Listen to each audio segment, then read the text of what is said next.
Well, you all better get your dice out and ready, because it's time for some Delta Green! Who is ready? I'm golden. I'm as ready as I can be.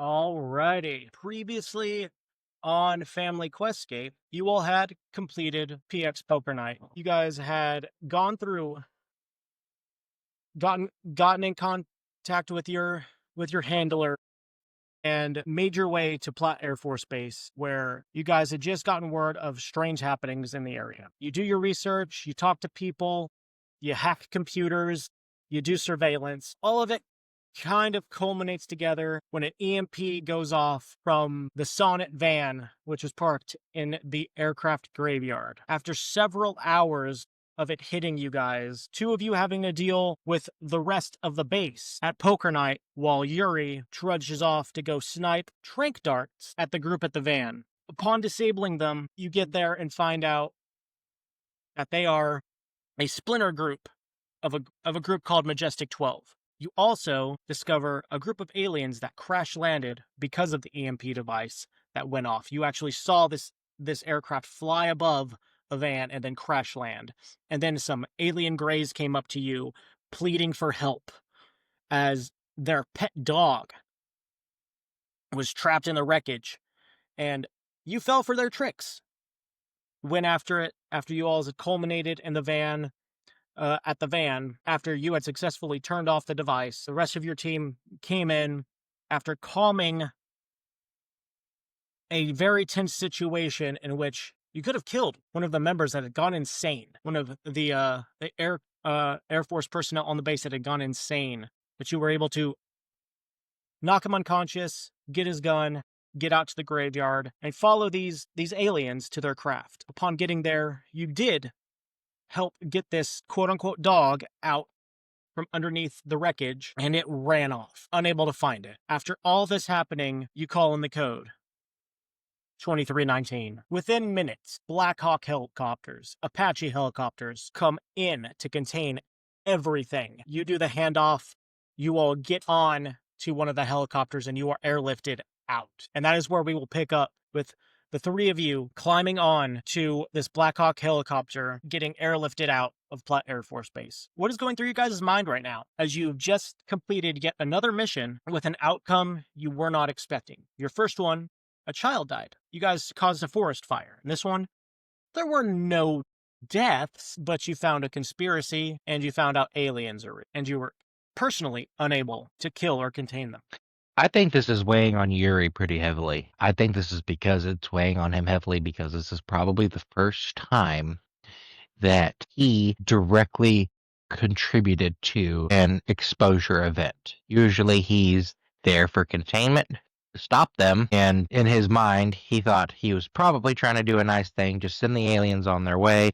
Be like, hey, leave Earth alone. Go back to where you came from. We won't have any extra problems. And he got used, and he's pissed. I think April's relatively pleased with how it goes off. Again, only her second mission, and this time she didn't do anything that, like, would affect the way she sees herself in the mirror. So I think she's relatively, thrilled with how it went off. Is anything going through April's mind as to what she could possibly write as the cover-up story for this? Because you haven't been given any information on what they're going to do to contain it. You guys were just, a handoff happened. They told you, we'll get you out of here. You guys climbed on the helicopter, and you guys are just sitting there with us. So as far as, like, the public might know, it's just cow mutilations, right? So I think she might try to, like, write it off as, like, something related to, like, a cult, especially since that's right up her alley.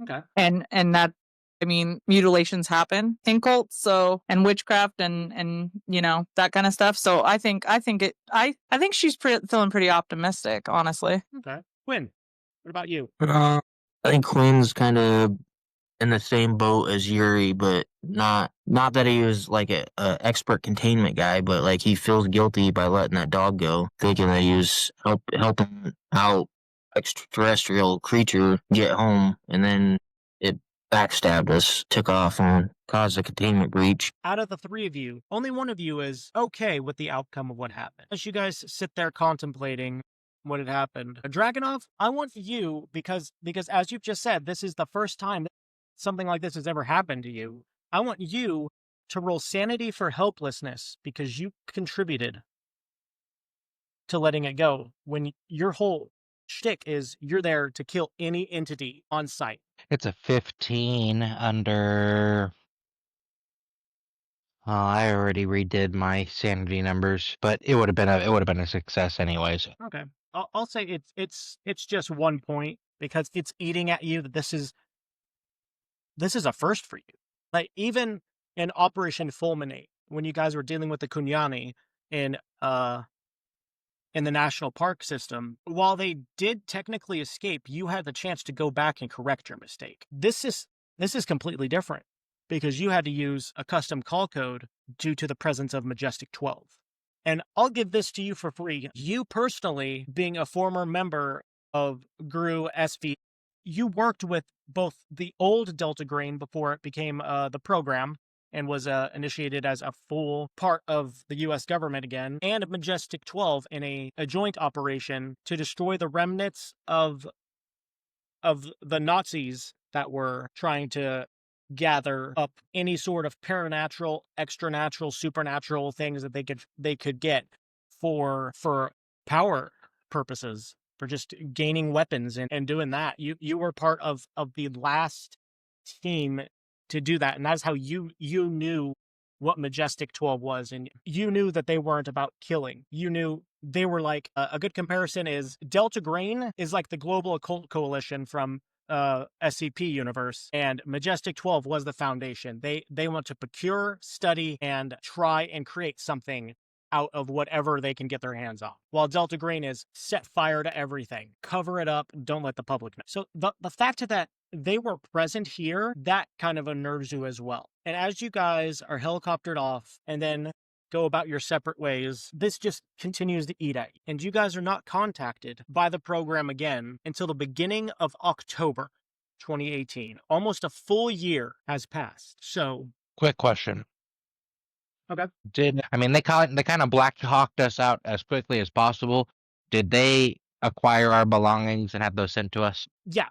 I'll say they helicoptered you over to the barracks real quick so you could get your stuff, and then they helicoptered. So you guys have roughly 10 months because it is like 2 days before Christmas I'll say it's Christmas Eve when you guys get back to your individual homes. April, your family is happy, they're elated.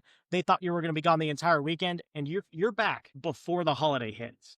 Except my parents. Yeah. Because I took a 3-hit bond. And Quinn, you took how many points against, I believe it was your military trainer, right? Yeah, I took 6. 6 points against your military trainer. All right. So we're gonna start with April. Hold on a second. I gotta turn down. There we go. Tell me the scene. Paint this scene for me as April gets home. I'd say everyone's like gathered around the fireplace and the Christmas trees up, and Julie's parents are there, and probably Scott run, when he sees me, probably runs and gives me a hug, and my parents are there, and I would say everyone's really happy to see me, and then like maybe my parents hang back as I walk in, and they're like, I mean, it's like a joyous celebration, but it's low key and it's family, but they're all sitting around, probably just starting to do maybe like some little Christmassy presents, and then I walk in.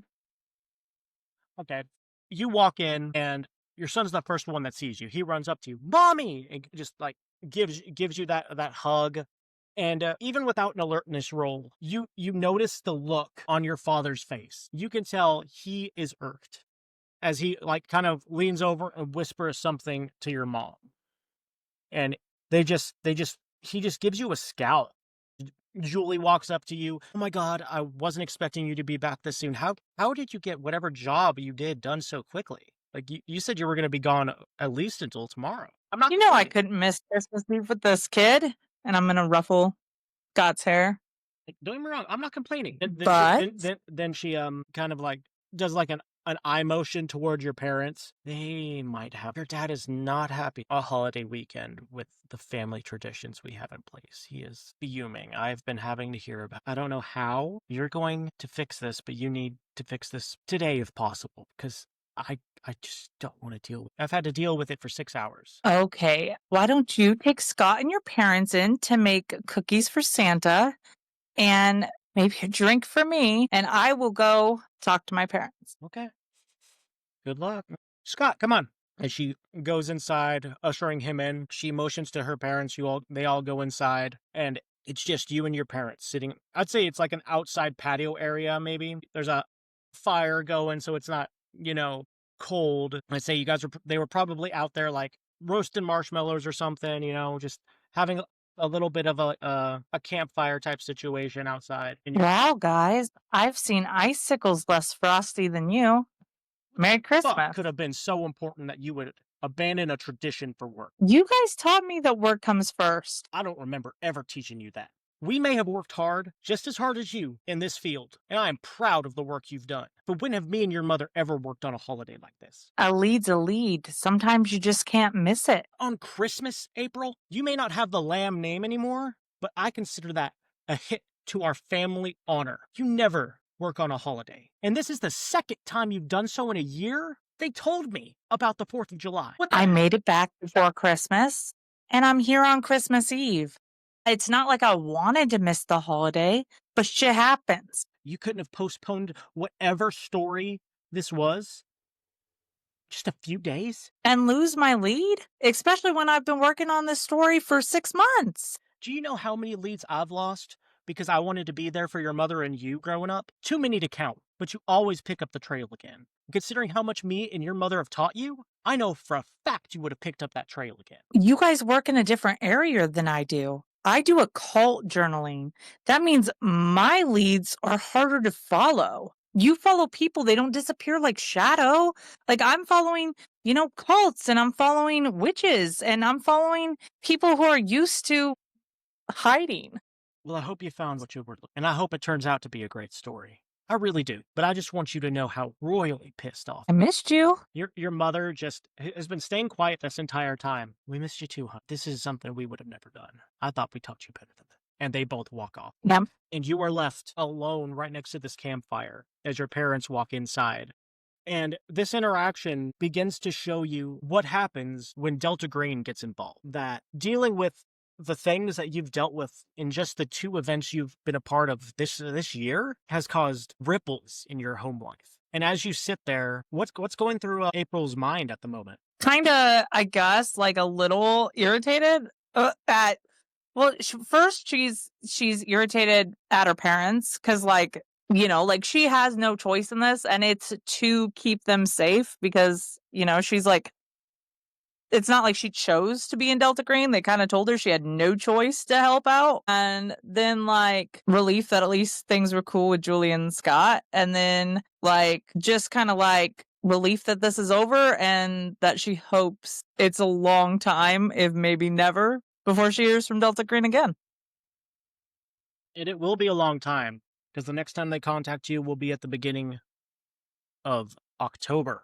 I want you to think about what you're going to be doing the next 10 months as we swipe over, as the camera swipes to that and fades out, and it opens up again on a close-up shot of Quinn Talen's face. I'll say you're in your apartment at this point. You just walk back in, you throw your duffel bag on your bed, you run your hands over your face, you take a deep breath. Walk over to the table beside the couch that has my decanter on it. Pour me a stiff one. Sit on the couch. Is Quinn the type to drink his whiskey neat or on the rocks? Does he have a whiskey stones? Does he dilute it with water? It depends on the day. Okay. Today's neat. Okay. So you take it, you fill up your whiskey glass and you just take a sip, and then you look at it. Fuck it. You just down an entire glass and pour yourself a second before you sit down. As everything starts going through your mind about what just happened, you have a military background. You know that Platt Air Force Base should not exist just because of how lax the rules are on that base. Incompetent. Yeah. The leader of the base was drunk off his ass. Nobody did anything except basic guard duty. Nobody even bothered to clean up things. There were stains, mold, cobwebs everywhere. And then the ins and outs of the mission start going through your mind. As you remember seeing the Greys, seeing whatever that dog creature was. And then upon that thing escaping, the Greys going limp, you seeing Dragunov put in that code, and then Black Ops helicopters coming in within 10 minutes of him sending that code, taking over the entire thing as if like it starts to hit you that what you're doing is national security. You thought that your work in the CIA was helping protect the country. Considering the response that happened on just that one alone, Delta Green is doing everything in its power to make sure stuff like that doesn't reach the minds of the general populace. The veil must be kept. There is a scorched earth policy to prevent people seeing stuff that you just saw. And as all this is pouring through your mind, what is Quinn's ringtone? What song starts playing as your phone begins ringing? Is it just like the basic da-da-da-da-da-da-da-da-da-da-da? I think he likes fun ones. Let's do the Deadpool theme song. Okay. The first movie. Okay. When he's sitting on the bridge with the... Right. Shoop. You're sitting there rolling your whiskey in the glass. Deadpool theme starts playing, and you look down and you recognize the name. It's your military commander, and you just sit there and you stare at it. Fuck. You remembered 2 hours after you got on that plane, you were supposed to meet up with him and have a lunch get together. It had been like several years since you guys got together, and you guys were good friends. You would just get together, have a lunch, talk about your time together in the army, about what you're going about through now. And you've never missed an appointment with this man just because of how strict on regulations he was. The reason why you're so upset about how Platt Air Force Base was because of how this man ingrained everything into you about how it is supposed to be. And as you're sitting there thinking about all this, he's calling you. And what do you do? I'll answer. And Where have you been, son? I've tried how's it calling going, you at Peter? least a dozen times. You better have one damn good of an excuse, or I'm gonna take you back to boot camp days, boy. Please don't do that. I will make you do 10 sets, 25 push-ups, and then do 2 miles. Why did you stand me up? I had a emergency mission come up. Emergency mission. What kind of emergency mission could the CIA put you on? Hey, The NSA. Don't try lying to me. Well, sir, I have connections, and I know that your boss didn't put you on any mission. So please explain to me why you would stand up. Me. I'm not even going to sugarcoat it. Well, sir, you know how much I respect you, but I'm not allowed to discuss the mission, and you should know that. You got to give me something, Quinn. You have never met a meetup. We were supposed to meet up at 1300 2 days ago. All I can do is apologize. I know I respect you, and I would never try to do something like that unless it was important. You should know me. I thought I did. Tell me, how many points are left on that bond? Because 6 points is a lot of damage. I have 6 left. 6 left. I haven't used any bonds yet. You know it's going to be several months before I could get out there again, right? I understand. I was looking forward to our meetup. I was as well, sir. I'm disappointed in myself as well. All I say is you better make it up to me. I don't know how you are going to do it, but you better do it. And then before you can even respond, the line goes dead. Well, have a good day, sir. Nice talk. As usual. And you just put your phone down. Down another good glass.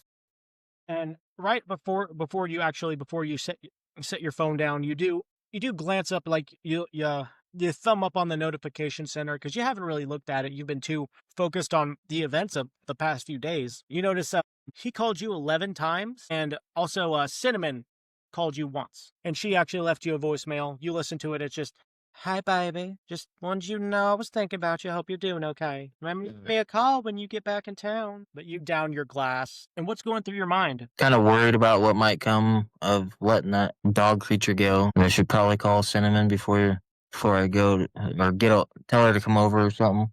Okay. You give her a call, and not like third ring, she picks up and she says, "I'm already on my way." And then it fades out. You know me so well. It fades out as you say that, and that smirk comes across your face as the whiskey starts to kick in, and that glazed look appears in your eyes. And when the light comes back on the camera, it's a picture of Yuri's uncle's shop sign. And then it's just quick cut inside. Yuri's there just packing up the next order in some parchment paper, like a chuck roast of something that he just cut up for a customer for his uncle, and you're just rolling it up, tape it, hand it to across the counter. What's going on with Yuri?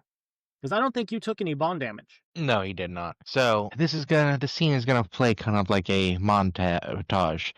As you described it, you see the sign, and as it begins to fade in from the black, you hear as, ink spots are playing, and everything is just silent. The music is setting the tone. He hands the meat off. You see the jovial interactions between him and his uncle. And then when his uncle walks away, his face becomes sullen and sunken. You'll see nightlife, and he's going on dates with Ivana, and she's smiling and happy and bright. Her hair is cut to shoulder length blonde.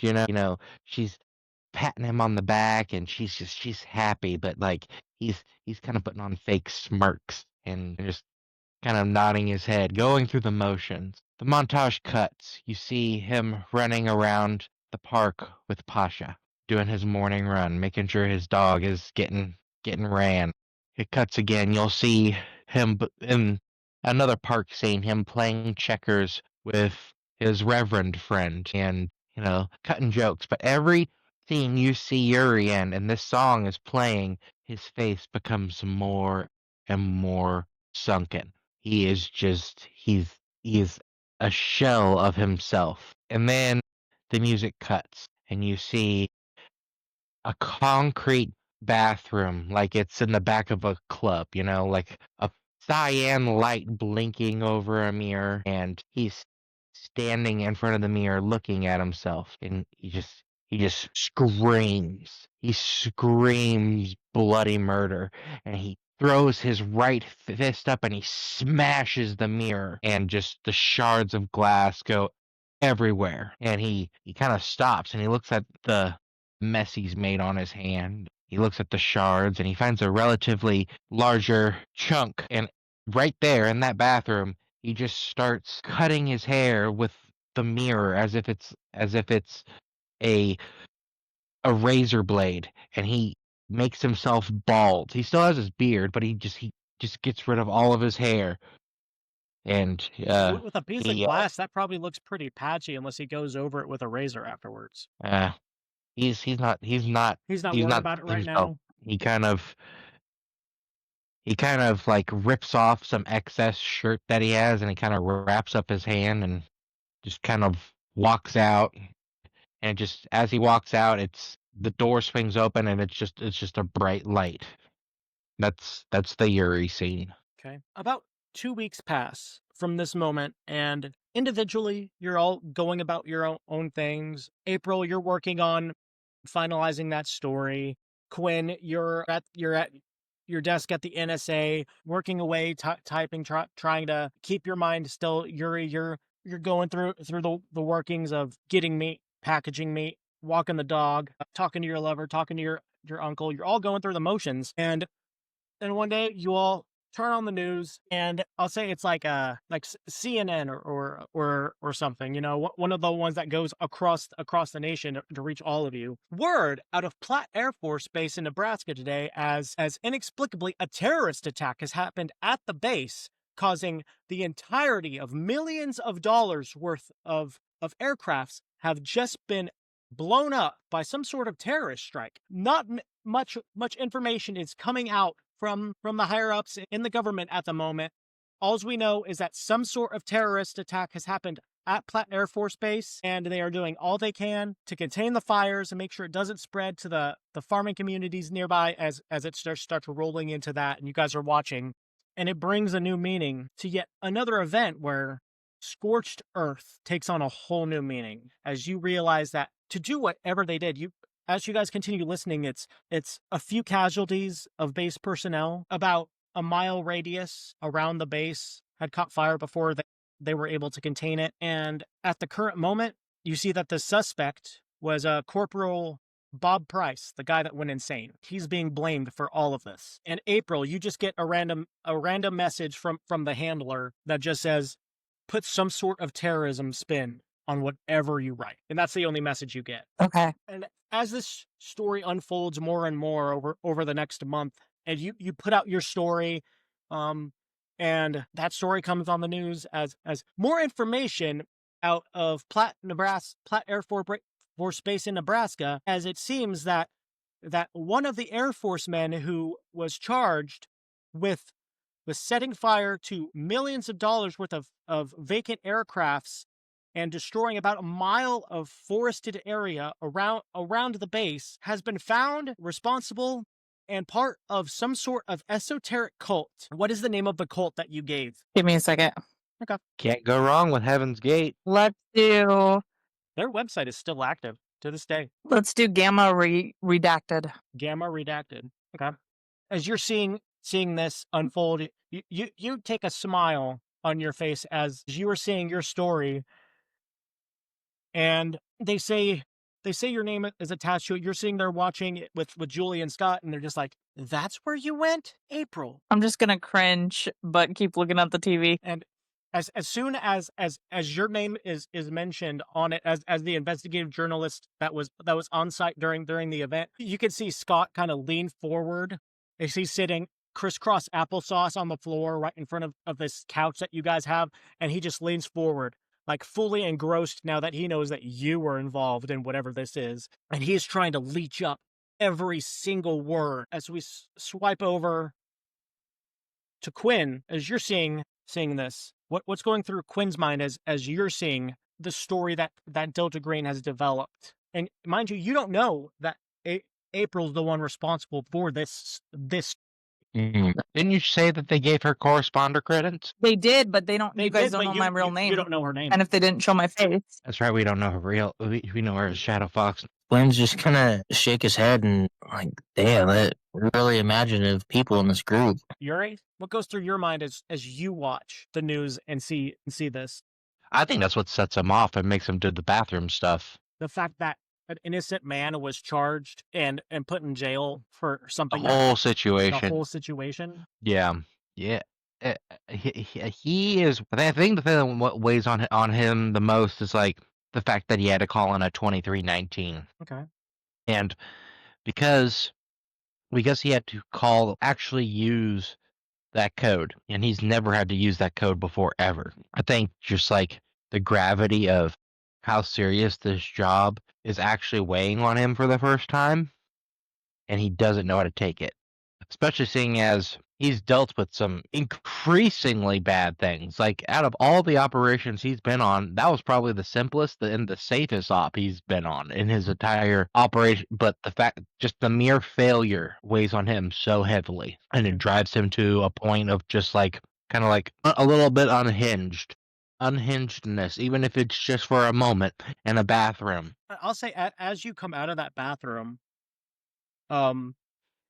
you just broke a mirror, shattered glass, blood all over the bathroom. You exit the bathroom, and there's your uncle. He's like, Yuri, what is going on? You can't just break a mirror and scream. You're going to wake neighbors, going to scare off customers. What are you doing? Keep quiet, Nikolai. No, what's good with you? He waves his hand at you and he says, "Give me a hand." And he just takes your hand. He leads you right back into the bathroom and gets out a first aid kit and starts wrapping up your hand. And he just starts cursing at you in Russian. All right. I think he's kind of just like in that moment, like just numb. The numbness kicks in, and as the numbness starts kicking in, you hear the song "Maybe" start playing again in the background.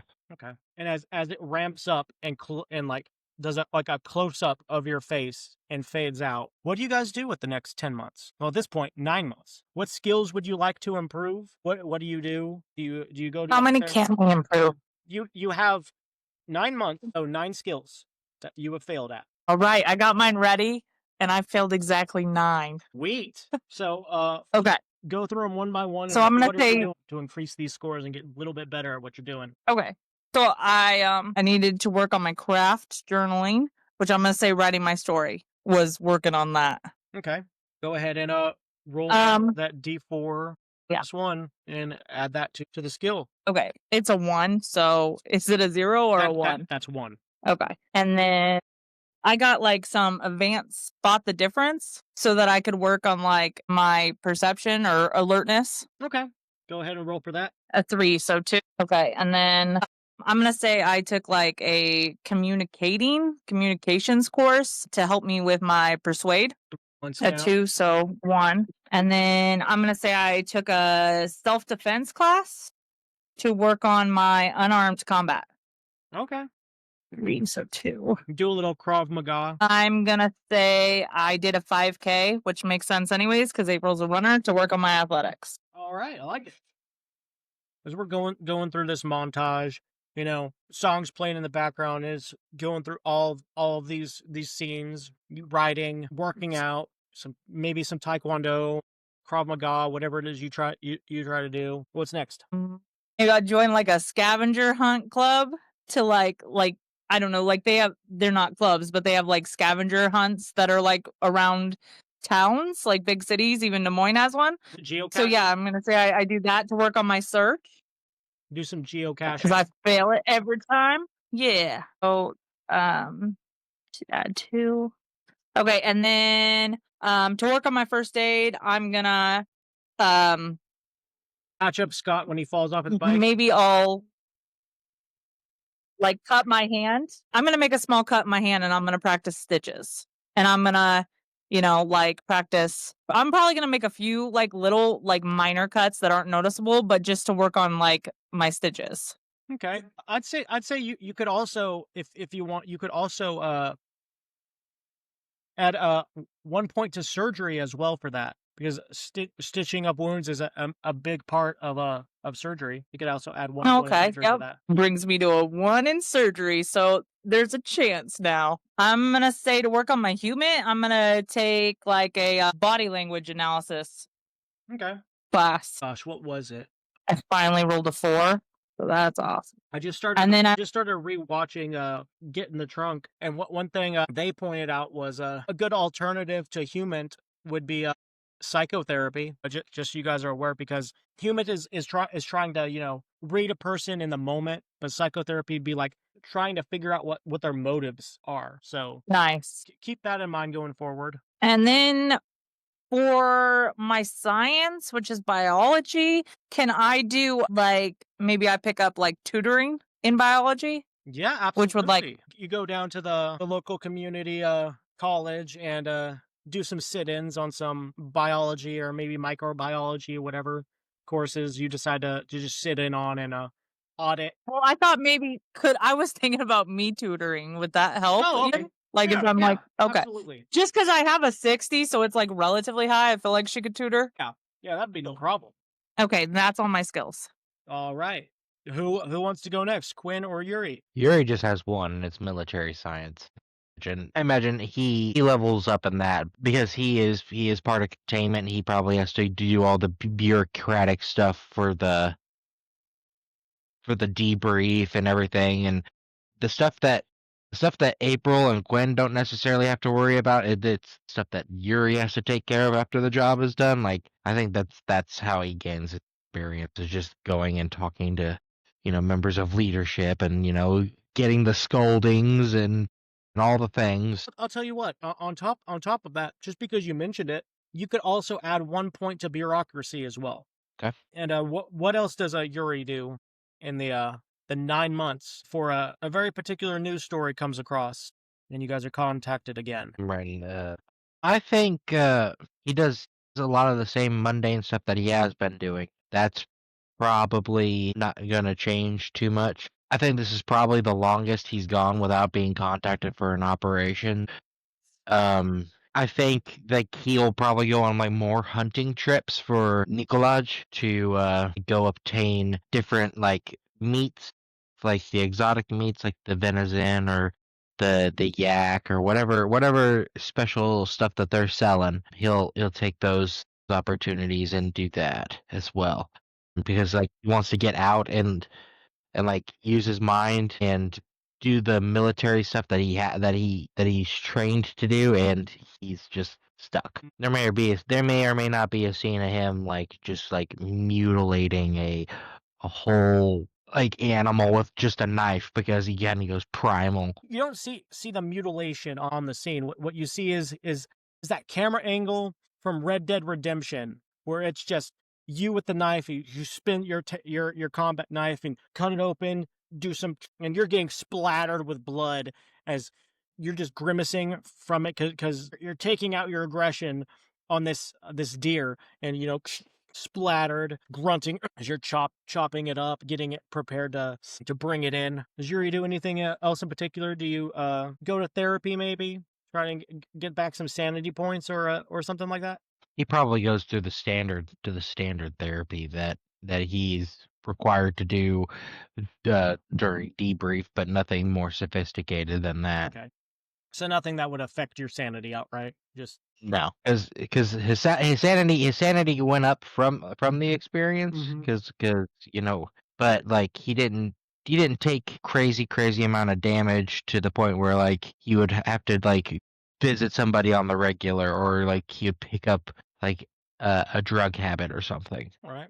As this montage finishes with I'll say it finishes with Yuri walking back into the shop with a backpack full of venison, and as you're just unpacking the meat and putting it into a cooler, and your uncle pats you on the back and says something in Russian, but it's more translated along the lines of, "Yes, thank you. I'm so glad you did this. We were running low on venison. Thank you so much. You're a good nephew." And he just pats you on the back and laughs, and it fades out. And we fade back in to Quinn. How many skills do you have to improve?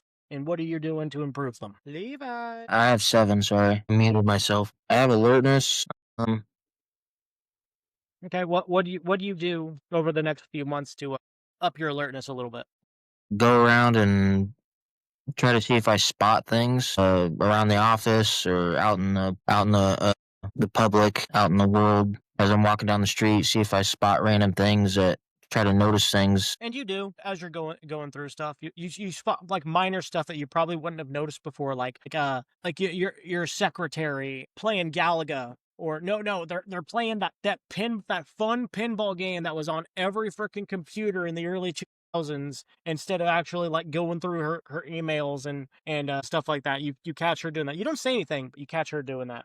Go ahead and add a D4 -1 to that. Yeah, 2. All right. Not bad. What's next? Athletics. I'll probably like go to the gym, do cardio workouts, and maybe hit a track, around a football field or something, or a park, go to the park and run. All right. 2 on that as well. 2. It's not bad. Then computer science. Probably work on coding, chat with fellow computer science compadres that chat with them about coding and stuff, or antiviral stuff, or I rolled a 1. That means I just get a 1? Yeah, you just get 1. Okay. So can I do like add 2 things? Like I got dodge and unarmed combat, and I was wondering if I could combine the training for both of those, like unarmed combat taking like a boxing course and like working on dodging blows while connecting blows, something like that. Yeah, absolutely. Go ahead and roll for those. You go to the gym and I'll say this. This is actually when you meet up with your military trainer again, and this is how you make it up to him. You let him just start taking shots at you while you try to dodge, and he's landing some good blows because he's like royally pissed at you. But you're still working on it. You're getting those dodges in, moving left and right back. Getting a few southpaw jabs in, a few right hooks. Go ahead and add a D4 -1 to both those. I want to know what it is, so I want to know how good you were at dodging. I rolled a 3 on the dodge, and a 4 on the unarmed combat. Okay, that's 2 and 3 respectively. That's not bad. Yeah, and then I have human, and I was gonna do like when we have interrogations going on, I was gonna like oversee like not oversee them, but like go into the room and like read off how they do the interrogation, like trying to read the person that's getting interrogated and their body language and stuff, and learn. Yeah, you can probably do that through like the one-way glass too. Yeah, and like kind of pick up on how they do the interrogations too. Okay, go ahead and I rolled a 1. Hey, that's 1. That's it. Every little bit will help. Trust me. The only one I rolled a 4 on was the human. And then I have search. Can I use like when people are submitting codes to me, like the people under me at work, they submit codes and programs to me. Can I use, like, as I'm reviewing it, I'm searching for any issues with it? And 2, that's it. what else does Quinn do with the remainder of his time? Y'all get that titular phone call, as it were. I'm gonna go and see a therapist, try to get some sanity points. Okay. Does our hit points reset back to the maximum? Yeah. You go back to your maximum over time. Okay. It's the sanity, adapting to san. Just gonna talk here real quick. I just realized that you have the same hairstyle as Levi. And so if I happen to see you while you have that hairstyle, you have to let me braid it. Okay. Okay? I'm fine with Hopefully you don't have a sensitive head. that. No. A sensitive beard, yes, but that's because the girls are constantly yanking on it. That's why I have it like this, because it hurts less with it in a braid than with it all frizzed out like that, because they get every chance they get, they grab a hold of it and yank. I'll expect to lose some more hairs. Have they seen you without it? Not yet. Oh my gosh. They will cry. They will be upset. They will think something's happened to Dad. Okay, go to therapy. It'll happen eventually, but I don't know when, because I really like my beard. And I don't have a problem with looking 15 years younger when I shave it off, but really like my beard and I don't want it to go anywhere. I don't like when Levi shaves his. Going to therapy reduces a bond by 1 as you let responsibility lapse. Therapy requires a luck roll or a roll of the therapist's psychotherapy skill.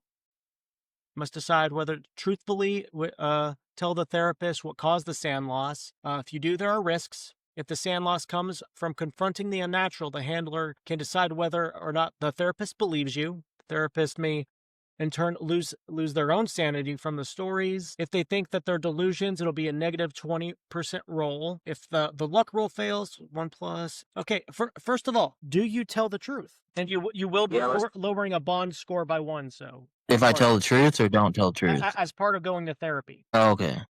Because you are going to therapy by dealing with Delta Green, and it is letting your responsibilities lapse. So you pick one of your bonds, and they will lose 1 point. 1 point isn't too big of a deal. Yeah, I'll do my dad, my father. Okay. Now go ahead and roll me luck. 50-50 shot. Okay, what am I rolling? Just roll your D100 and tell me if it's under 100 or not, and tell me if you tell them the truth. It's 13. Okay, yeah. And did you decide to tell them the truth? I was gonna try telling the truth this time. Okay. As part of the Delta Green bundle that both me and Steven got off of Humble Bundle, I actually have a list of different things, and I will tell you whether or not your therapist takes any sanity damage, because I got a list of little pre-made characters here, so there's probably psychotherapist. All right, let's roll it out. That was a critical success with an 11. So not only does your therapist believe you, but they don't take any sanity loss from this. Awesome. Your therapist is looking at you, and that's quite a story. And I have to tell you, Mr. Quellen, I believe you. And that's because this isn't the first I've heard of something like this. Obviously, I can't tell you what I've heard due to doctor-patient confidentiality agreements, but just know this. And while I haven't heard this exact scenario, because if I'm correct, the events of what happened at Plot Air Force Base were all over the news a few months back, and it seemed kind of fishy to me. I'm not going to ask you to go into any further details if you don't want to, but it seems like the lack of oversight on this military base is really getting to you. Not so much the aliens as much as the breach of military protocol. And I want to know why is it the military protocol bothering you so much as opposed to, well, seeing aliens? I think that would I probably would run away screaming if I was involved in that. Although I will say I have heard my fair share of abduction stories, and you guys go deeper and deeper, and maybe you even break a little bit and start shedding a few tears as he believes you. Somebody you're telling this stuff to believes you. I want you to go ahead and add a D6 to your sanity. D6. Actually, because of what this says, considering I got a critical success on that roll, it is automatically a 6. You automatically get 6 back. If the luck roll succeeds, your agent gains 1d6 or 6 with a critical success. So you get 6 points back. Yay. If you chose to not tell them the truth, it would have been a d4.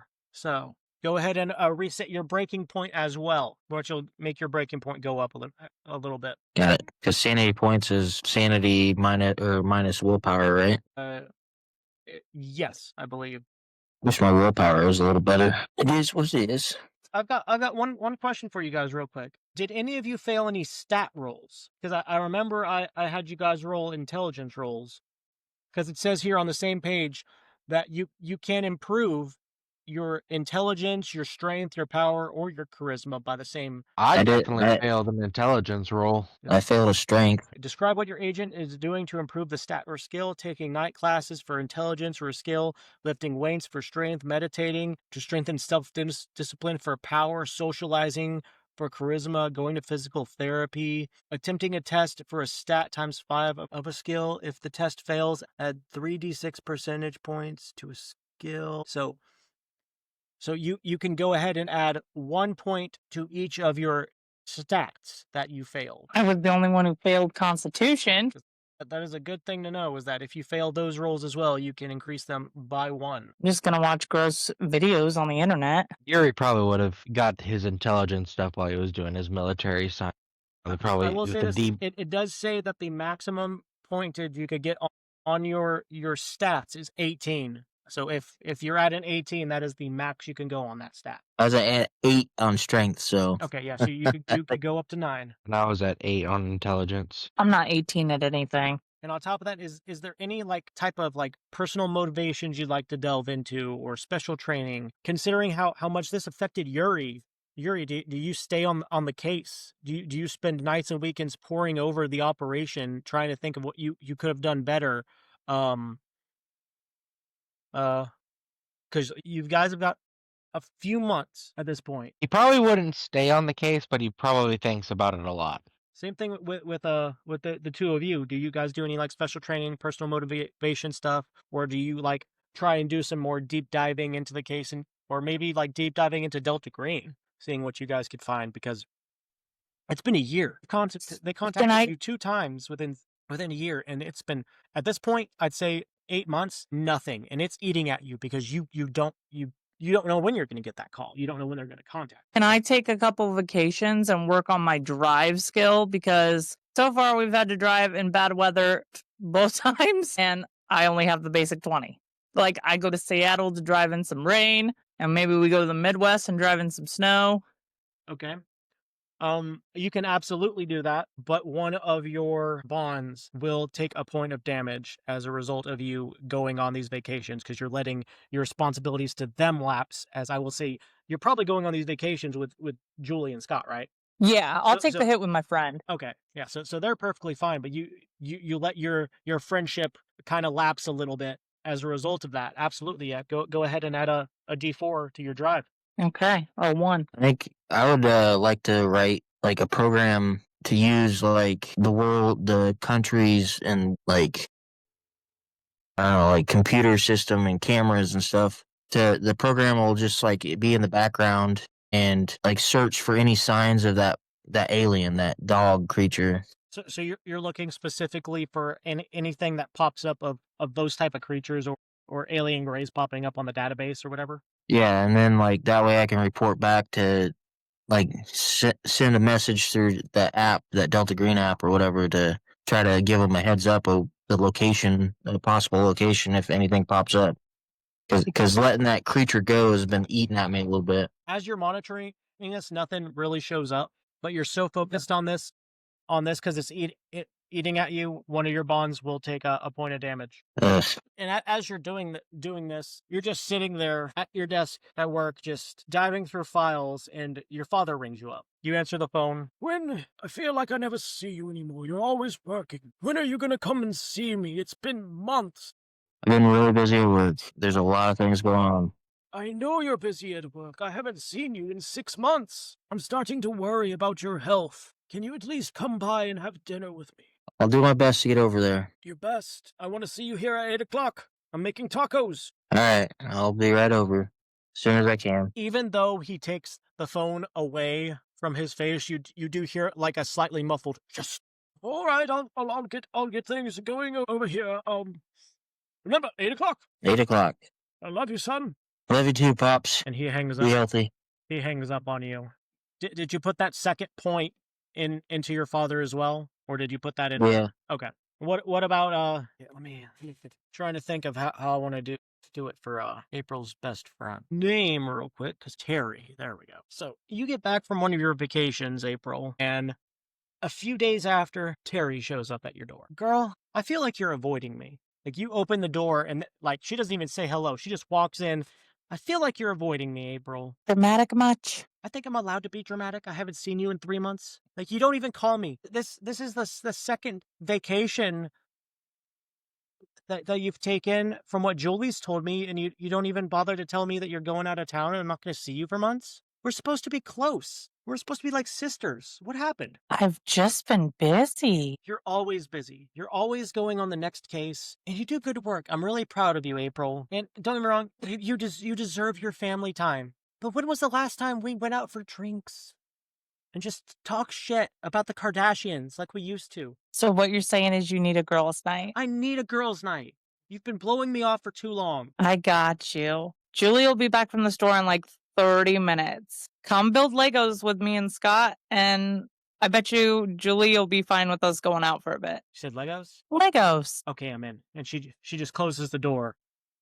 It's like nothing happened. What about you, Yuri? Yuri's been in the program long enough that he knows that when it's time for the call, it's time for the call. I think as the time has gone on, he's just waiting for the phone to ring or waiting for the message to bing and going to report for duty. Just giving Nicolaj that look like I got a call. It's military stuff.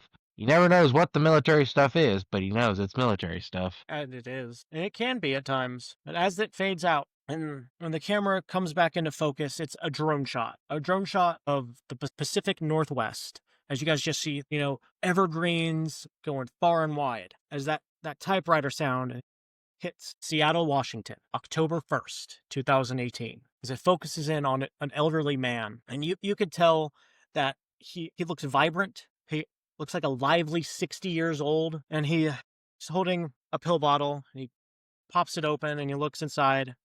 And the camera focuses on it. And you see 3 tiny blue pills. He just looks at him and, Shit. I think I've run out so soon. Damn it. It fades out. It fades back in.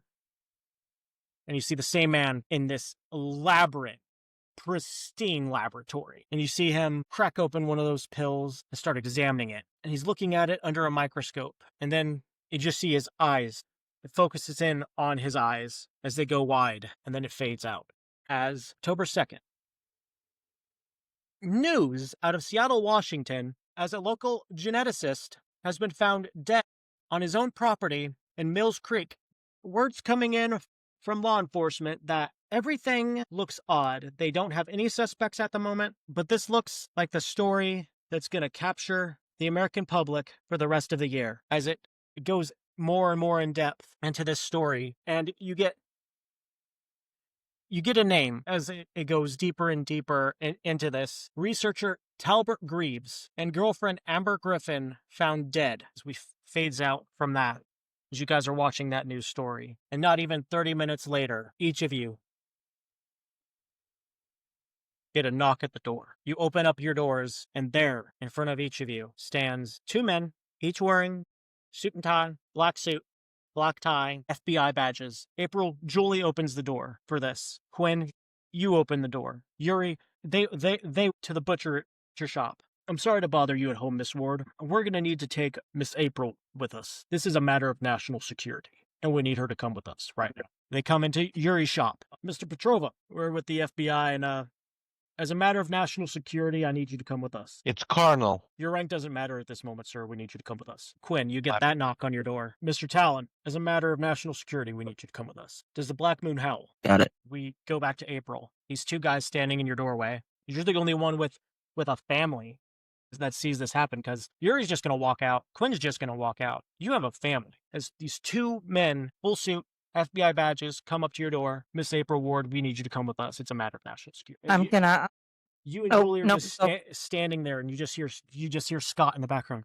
Whoa. Julie just looks at you. April, what's going on? I'm not sure, but I'm gonna find out. Everything's gonna be okay. And I'm sitting at the table, like making, say, macaroni necklaces. So I'm just gonna ruffle Scott's head and give him a kiss and say, make me a really pretty one for next time, and give him like an Eskimo kiss. And then I'm gonna get up and kiss Julie and on the cheek and say, I love you. It's gonna be okay, and I'll see you soon. And I'm gonna walk away. As you're walking away with them, you just hear from behind you, is she in any trouble? Do I need to get a lawyer? One of the men just turns around. You have no need to worry, Miss Ward. We'll have her back to you as soon as we can. And they open up the door, lead you into the car, as you have been hastily summoned by Delta Green, by your Delta Green contact, and you are airlifted to Seattle, Washington, as the camera comes back.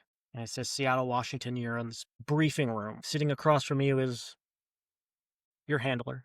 You've seen him a few times, you know him. You all have probably already seen it in the news, but a geneticist, a very renowned geneticist by the name of Tilbert Greaves, was found dead in his home. And the reason why we've called you in is the circumstances that were found around his body. As they slide a picture, I don't have a picture because they didn't give one in the book, but he slides a picture across to you guys, and all you see is a lab coat and some dress pants on the floor, and in the shape of a human within the clothes, you see like what looks like blue glass. We're not sure what's going on, but we need y'all to look into it. You have operational discretion to take as long as you need to get this done, but get it done as quickly as possible. We don't want this on the news for as long as possible. I've already seen that they're trying to make this one of those stories that'll last the rest of the year. We can't have that. Use whatever contacts you have, Agent Mr. T. We know you have some contacts in the NSA. Use those. Get what you can. Shadow Fox. Yeah. We know you've done a few joint operations with the FBI. If you can use those connections, feel free to do so. Dragonov, just based on what we've seen, something's done this. You have seniority on this mission. You've been with us the longest of the three of you. We want you to go to Mills Creek, investigate the scene, do whatever you can, talk to the witnesses, do everything. We need this taken care of. Full discretionary measures? Don't kill anybody that's not necessary to die. The media is watching this hard. This is going to be fun. And I can tell you right now, just based on what we've seen and what we know about Tilbert Greaves, Merck Technologies is wrapped up in this, so we need to keep it set. And I need Dragonov to roll intelligence for me. Hey, 18 under 45. You know that Merck Technologies is one of a few defense contractors that was created after the dissolution of Majestic 12, and they are one of the top contractors for the Department of Defense. And if they're wrapped up in this, the government is watching this, the reporters are watching this, there are eyes from every angle. We know you're used to sitting on the sidelines of everything, watching you, not having to stand in the limelight as you do your investigation. Keep to the shadows as much as possible. Scorched earth policy stands in effect. We don't know what you're going to encounter. We don't know what's involved. Be careful. Is the lab still up and running? Yes and no. It's part of the crime scene, so you'll be able to get there, look at everything, all that. But we don't know what's been messed with and what it has. Here's a briefing. And just give me 1 second and I will post the briefing in, as this is a big one, I can't post it to the board. I will, however, post it to the Delta Green Discord channel for you guys, as this is the briefing that's handed to you, and it's posted. This is all we know at the moment. Keep that in mind. Talk to as many of these people as you can. Dragonov, is there any angle where it's beneficial if I have a cover and I go in as an employee? I know if you want a bit about biology. We could give you a badge. If you want a CDC badge, an FBI badge, whatever you want, whatever you need to get this done, we can spoof it. It just might give us a little different angle in authority, but you're in charge. I'll follow your lead, sir. And she's going to give a mocking salute. As you see your handler just reach down into his suitcase, and he's just like, I prepared these just in case. As he slaps 6 badges on the desk. Do you want them? You can take them. As you see both CDC credentials with fake identities and FBI credentials with fake identities. Yuri grabs his badges. And you can see that they are the same names that you used when you were at Platt Air Force Base. So it's Gabriel Beatriz, Gregory Romanov, and Harper Honer on the names. Can you repeat that and who was who? Just so I have it in my notes. Quinn is Gabriel I know who Beatriz. That is Beat R-I-Z, B-E-A-T-R-I-Z for Quinn. Yuri was Gregory Romanov, and you were Harper Honar, which is H-O-N. And for some reason, your handler's name is not in my notes, so I cannot remember his name, so I'm going to say his name is Agent Lemur, because I can't remember. No, he'd be higher up than you guys. Agent Bradley, let's go with that, because rank is defined by the letter that starts your name in Delta Green. We're going to have you guys taken over there as soon as y'all are ready. There's a car waiting outside already. Just make sure you cover everything you can. We have the house cordoned off. Medical examiner's been shown up. The Seattle Times is already on this. CDC has shown up, taken samples away. We just need you guys to go in there and figure out what happened. We're on everything else that we can do. And we need you to stay in contact with us as much as possible, because if you guys need to be airlifted somewhere else, we can make it happen, but we need you guys to stay in contact. Are there any questions before I send you all on your way? As he looks around at the three of you. Did you get blueprints of the lab? And the girlfriend was killed at the house. Is there blueprints of that? Well, we don't have I'm guessing not. we don't have the lab. We don't have blueprints of the house, but you will be able to look through everything once you get there on site. Okay. You'll be able to look at everything, touch everything. Just make sure you use gloves. Make sure you look as official as possible. Don't touch anything. Don't do anything unless you look like you're supposed to be there. I'm pretty sure you all can get this done. I have utmost faith in you because you've done good work so far. What about, I didn't bring a bag. You're not going to need one. Anything you need, we will provide to you. I need cigarettes. As he just reaches into his coat pocket and pulls out a pack of Marlboro Reds and just flicks it open. You could have one now, and I could have some waiting for you in the car. That's great. And she's going to take one, but then she's going to look at him and say, menthol. Fair enough. He puts them back, slides a lighter across the table. I don't know what it is about this, but something feels off. Something feels like shit is going to hit the fan. Keep your eyes on the ground. Stay vigilant. Operation Malta begins now. As he says that, the camera fades, and that is where we will end up. Fun. So, just based on the little tidbit I've given you guys, what do you think could possibly be going on? I don't know, some kind of mutation. He's a geneticist. Okay. I don't know if the pills help or create. Let me just tell you, there are some twists and turns in this operation, as this is a scenario called VISCID. This is actually one of the top rated written modules for Delta Green, that I just luckily had it as part of Night at the Opera, 6 adventures that they've ported over and redone since it was originally part of Call of Cthulhu. So I saw this one, and I was like, this is the one. I don't have to spend any money to get the next one, because I did have a different one planned out, but then I saw that I had this one, and I was like, I have to run this. Yeah, it sounds interesting. I think the biggest thing is it's just gonna, be hard to explain when we get back, for me. And that also depends on how much bond damage you end up putting out during this adventure. You might have to explain. Yeah. You might have to explain a lot. All right, for those of you watching, thank you for tuning in. Thank you for watching Family Questscape. And if you're interested in this game, you could go to arcdream.com and get yourself a copy there, or you could go to drivethrurpg.com and get yourself a copy there as well. Thank you for tuning in, and we'll see you next time.